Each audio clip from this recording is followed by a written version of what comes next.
right. Bhozi rakakurira hanzi ka. Musadhibhe rakakurira hanzi saka rakatonakisa.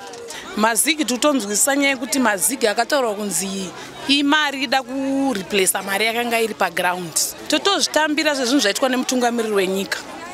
Hapana watinorambira bo zvinhu zvatoya munyika medu. Mazigi tamanzwe ende tikuradza kufara kuti tinenge tane mari inotikwanira. Nemati vamwe vari kuishayiwa kumabhengi ka. Isi saka tinenge tanayo pakuvera kwezuva rakusukura mangwana. Maziga atiomesera, maziga atiomesera pakuti isusu hatisisina kana nguva yekuti tichakwanisa kuwana chenji. Hatina. Asati akuziva kuti chenji yacho haisati yabatika mu Zigi rakakosha baba. Zigi munandi.